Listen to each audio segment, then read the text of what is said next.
भगवान श्री कृष्ण कौन है? भगवान है। तो भगवान को कृष्ण बन के आना क्यों पड़ा? क्यों जरूरत पड़ी भगवान की संसार में? क्या जरूरत पड़ी भगवान को यहां आने की? क्या वहां बैठे बैठे कंस को नहीं मार सकते थे? क्या वहां बैठे बैठे दुष्टों का दमन नहीं कर सकते थे?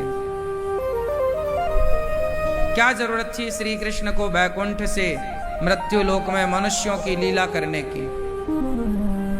क्यों आए? कंस को मारने, तो कंस तो वहीं से मर सकता था। भगवान सामर्थ्यवान है, क्या नहीं कर सकते?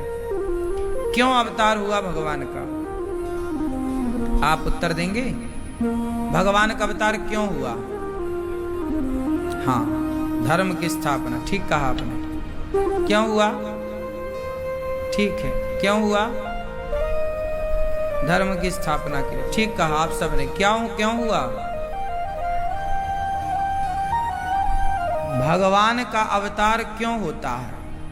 यदि आपसे ये कोई पूछे तो भगवान वहां से कंस को तो मार सकते थे, भगवान वहां से कंस को और दुर्योधन को तो मार सकते थे, पर वहां से भगवान धर्म की स्थापना कैसे करते? धर्म का पाठ पढ़ाने के लिए हम जैसे पापियों को भगवान को आना पड़ा, अपने भक्तों पर कृपा करने के लिए।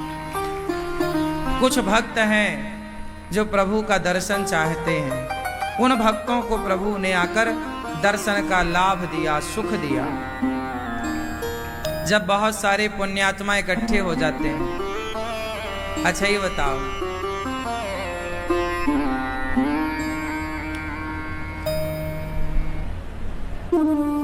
ऑटो वाला आपको अपने ऑटो में बिठाल के बाहर खड़ा देखता है, क्या? और सवारी मिल जाए, पूरा भर जाए, तब चलें। ऐसे ही होता है। बस वाला, आप बैठ गए बस में, फिर भी चल नहीं रही है, और आवाज लगाता है, फला फला जाना है। इंतजार करता है कि पहले भर जाए फिर चलें। बोलो हाँ, है ना? उसी तरह भगवान भी जब देखते हैं कि मेरे भक्तों से अब भारत भर चुका है, तो भक्तों से भरा हुआ भारत अब उनको कृपा करने के लिए उन पर भगवान अवतरित होते हैं। अब भक्तों से भरा है तो जाऊं दर्शन देने। जब भरेगा तो भगवान आएंगे, खाली है तो क्यों आएंगे? अभी कम है, अभी भक्तों की संख्या ज्यादा है कि पापियों की? बोलो, पापी ज्यादा हैं, पुण्यात्मा तो भगवान इंतजार कर रहे हैं थोड़ा भर जाए, थोड़ा भारत भर जाए। किससे? पुण्यात्माओं से भर जाए, फिर भगवान आए, है ना? भगवान पुण्यात्माओं के लिए आते हैं, पापियों के लिए थोड़ी। कृष्ण कंस के लिए थोड़ी आए, कृष्ण तो अर्जुन के लिए आए, है ना?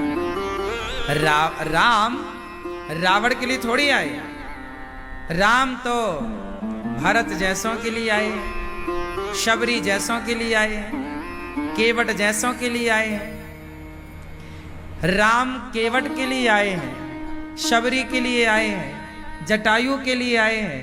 रावण, राम जी वहीं से मार देते। रावण कोई बहुत बड़ा हवा थोड़ी था, बाली ने तो कांख में दवाई रखा था और दबा देता, मर जाता। रावण को तो हनुमान जी निपटा देते। बताओ, क्या रावण को हनुमान जी नहीं मार सकते थे?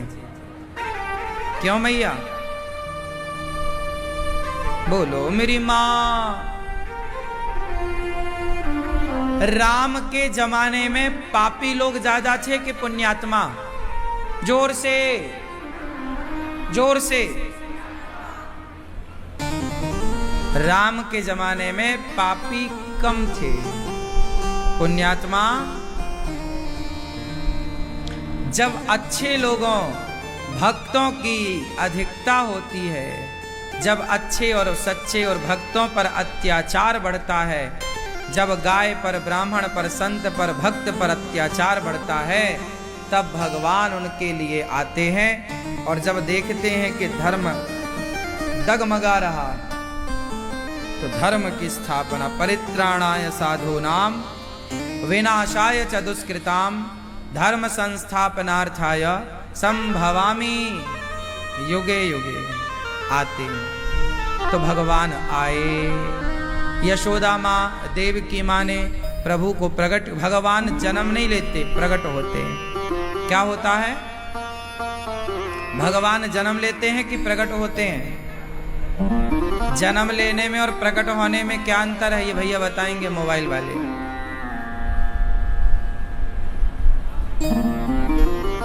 बताओ, भगवान ने जन्म लिया कि प्रकट भई? जो माता की योनि से जन्म लेते हैं, माँ के पेट से बाहर आते हैं, जो माता के पेट से बाहर आए उनका तो होता है जन्म। और जो माता के पेट से नहीं, माता के पास जैसे सवेरे होते ही सूर्य प्रकट हो जाते हैं, ऐसे ही जो माता के सामने प्रकट हो जाएं वो भगवान होते हैं। लिखा, भय प्रगट कृपाला दीन दयाला। क्या हुए राम जी? भगवान प्रकट होते हैं, हम लोग जन्म लेते हैं। हमारा और आपका क्या हुआ? जन्म। भगवान प्रकट होते हैं। भगवान जब प्रकट हुए तो 4 हाथ थे, शंख चक्र गदा। तम अद्भुतम, अद्भुत बालक प्रकट हुआ। तम अद्भुतम बालक मम्बुजे क्षणम चतुर्भुजम शंख गदायुधायुधम। 4 भुजा और जिसमें शंख चक्र और आयुध, मतलब चक्र शंख। भगवान के 4 हाथों में क्या क्या होता है? क्यों दादाजी? भगवान के 4 हाथों में क्या क्या होता है? भगवान विष्णु के 4 हाथों में क्या क्या है? हाँ? शंख चक्र गदा।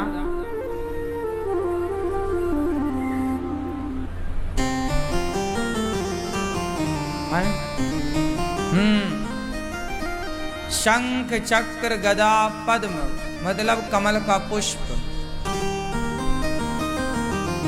कमल का पुष्प। भगवान पुष्प लिए रहते हैं। क्यों? पुष्प खिला हुआ होता, समाज को मैसेज देते हैं भगवान, है ना? ये रहा कमल, खिला हुआ होता है, बड़ा सुंदर होता है ना? कितना सुंदर रंग है, कलर है, कितना सुंदर स्वरूप है इस कमल का। मानो भगवान कहते हैं कि कमल की तरह सदा खिले रहो। अच्छा, कमल में एक गुण और है, कमल कभी पानी में डूबता नहीं है। पानी में ही होता है कमल। कहाँ होता है? पानी में, सरोवर में, तालाब में। और कमल की तालाब कितना भी गहरा हो, उसकी डंडी बहुत ऊपर हो जाएगी, डूबेगा नहीं। डूबेगा? जैसे कमल कभी डूबता नहीं है, ऐसे हमें भी दुखों में, संकटों में, परेशानियों में डूबना नहीं है। उन परेशानियों से अपने आप को ऊपर रखना है, अपने विवेक को, अपनी बुद्धि को।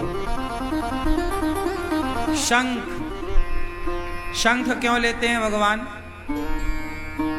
शंख इसलिए धारण करते हैं, शंख विजय का प्रतीक है। शंख बज गया मतलब विजय हो गई।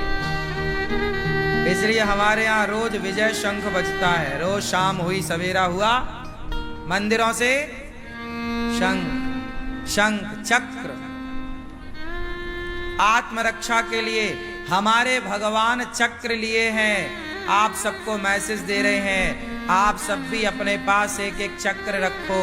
लोग बातों से मान जाएं तो बातों से मना लेना, गीता से मान जाएं गीता से मना लेना, शास्त्रों से मान जाएं शास्त्रों से मना लेना। नहीं माने तो सुदर्शन चक्र उठाना पड़ेगा।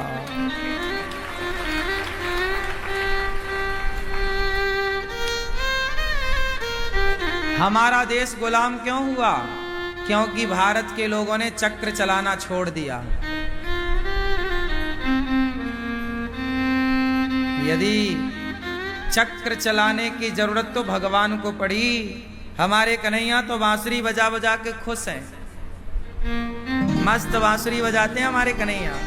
लेकिन उन्होंने देखा कि लोग बांसुरी की भाषा समझते नहीं हैं,